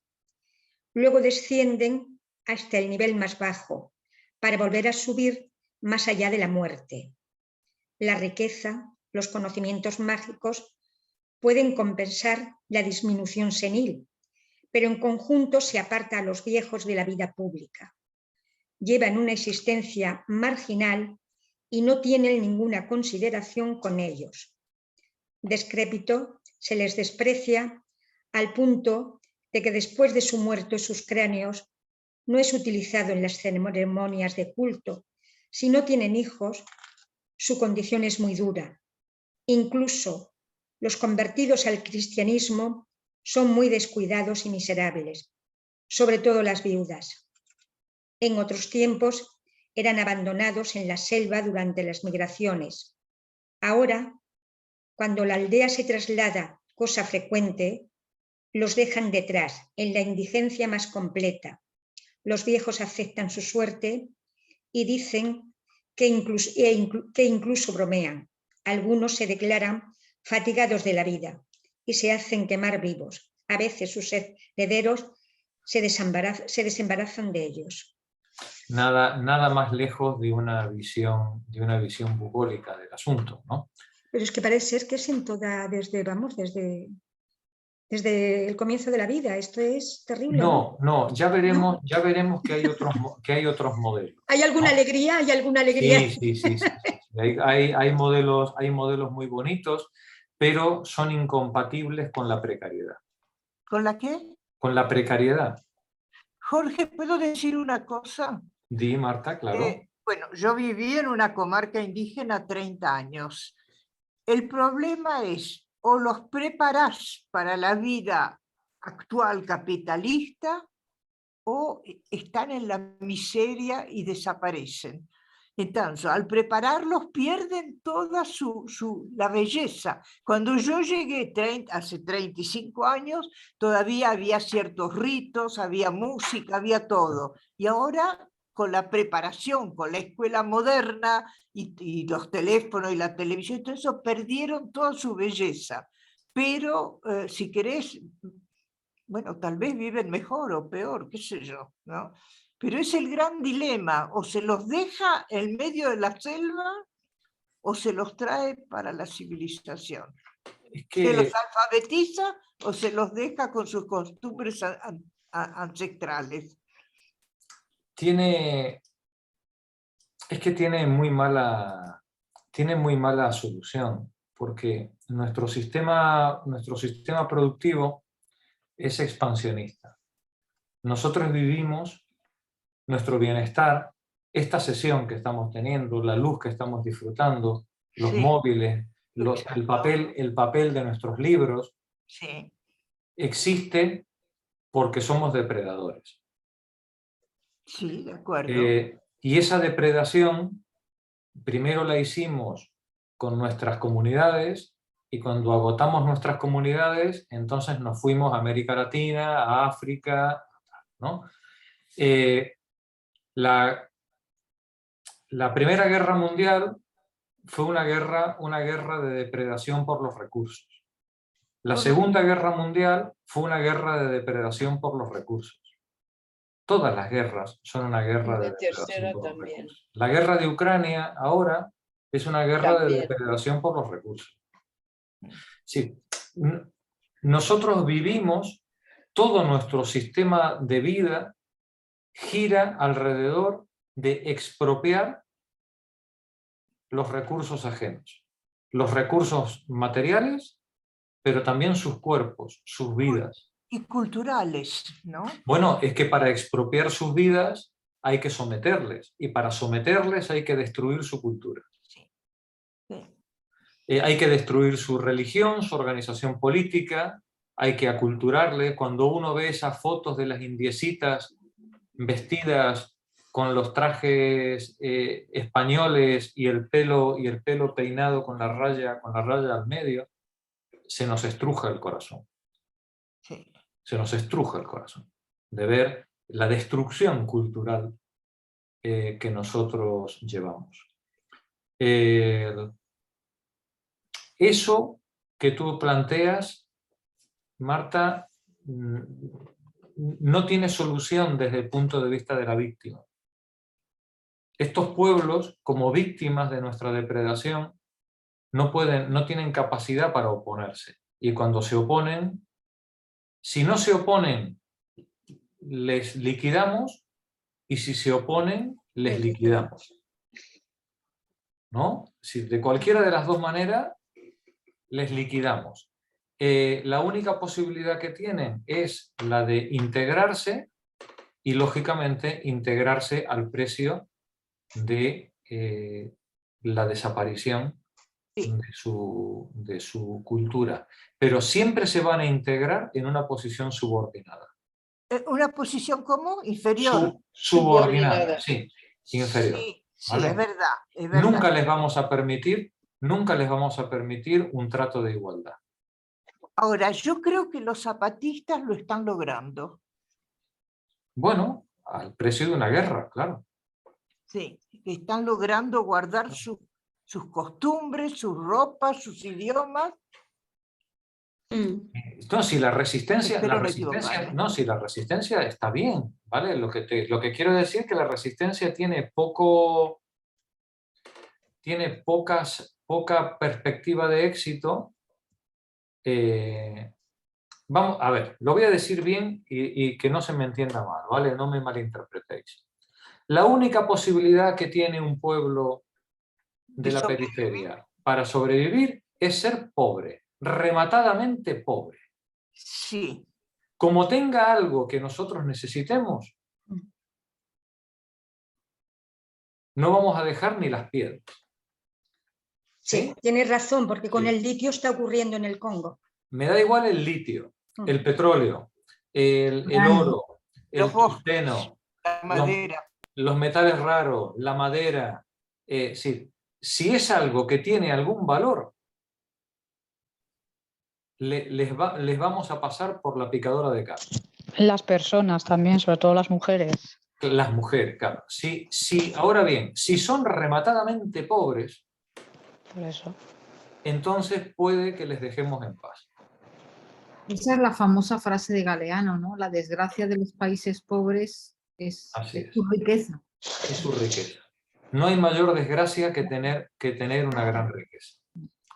No hay mayor desgracia. Pero incluso en las personas o en las comunidades muy precarias y empobrecidas, también las personas son objeto de explotación. Son materia prima. Bueno, precisamente por esa miseria. Sí, ¿no? Es que si una población es tan pobre que no... Vamos a ver, como diría una amiga nuestra, todos tienen algo que rascar, ¿vale? ¿Sí? Si no es el petróleo, pues será la madera, y si no será su pesca, y si no serán sus mujeres, y si no la mano de obra esclava, la mano de obra de los niños, sí. Todos tienen algo que rascar. Esto, desde el punto de vista de la víctima, no tiene gran solución. Yeah. Somos nosotros los que tenemos esa responsabilidad, como depredadores. Sí, pero también, o sea, evidentemente somos depredadores, pero también más que nada, a ver, la solución yo creo que habría que preguntarse más, no es la pobreza, sino cómo se utiliza la pobreza. Porque hay comunidades que a lo mejor son precarias, pero hay unos lazos de solidaridad, hay trueque, y otras que en cambio se utiliza a las mujeres como mercancía o a los niños como mano de obra barata para las fábricas. Es más cómo se utiliza la pobreza, ¿no? Vamos a leer, voy a ver si puedo preparar para alguna de las sesiones próximas un texto de Lévi-Strauss que se llama Raza e Historia, que creo que merece mucho... Bueno, voy a ver si ese o una de las conferencias que, por cierto, dio en Tokio para los japoneses, cuando los japoneses quisieron aprender antropología, entonces Lévi-Strauss se fue a darles un ciclo de conferencias. Tengo que pensar una de las dos cosas, pero porque el planteamiento de Lévi-Strauss es muy claro, muy iluminador con respecto a este problema. Nuestra supervivencia, igual que la de las especies, igual que la de la vida en el planeta depende de la variabilidad genética. Pues bien, la vida de la cultura depende de la variabilidad cultural. No hay peor veneno para la vida humana que la globalización. La globalización, el imperio, el colonialismo destruyen la variabilidad cultural sobre el planeta.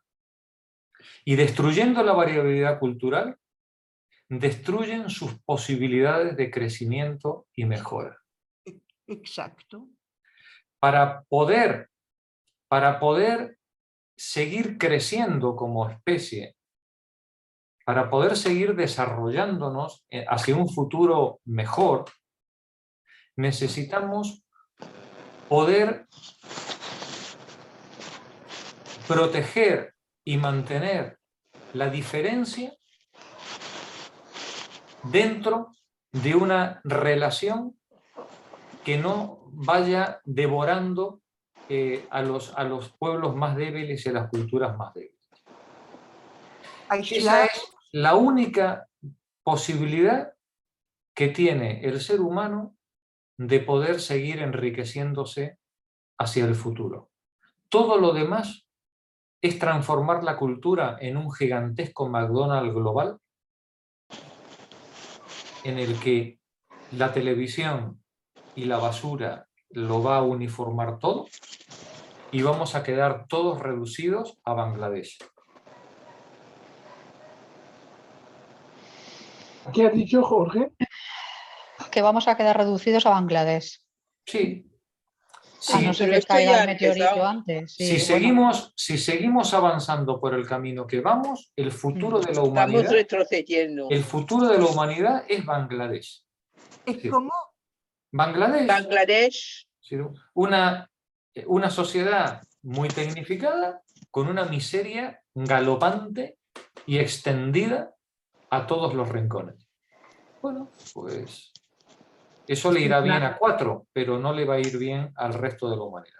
Voy a ver si puedo preparar el texto de Levi-Strauss, porque creo que puede ser un buen condimento para nuestra lectura. Me lo voy pensando. Muy bien. Vale, qué bien. Buena semana, compañeras. Buenas noches. Adiós. Buena semana.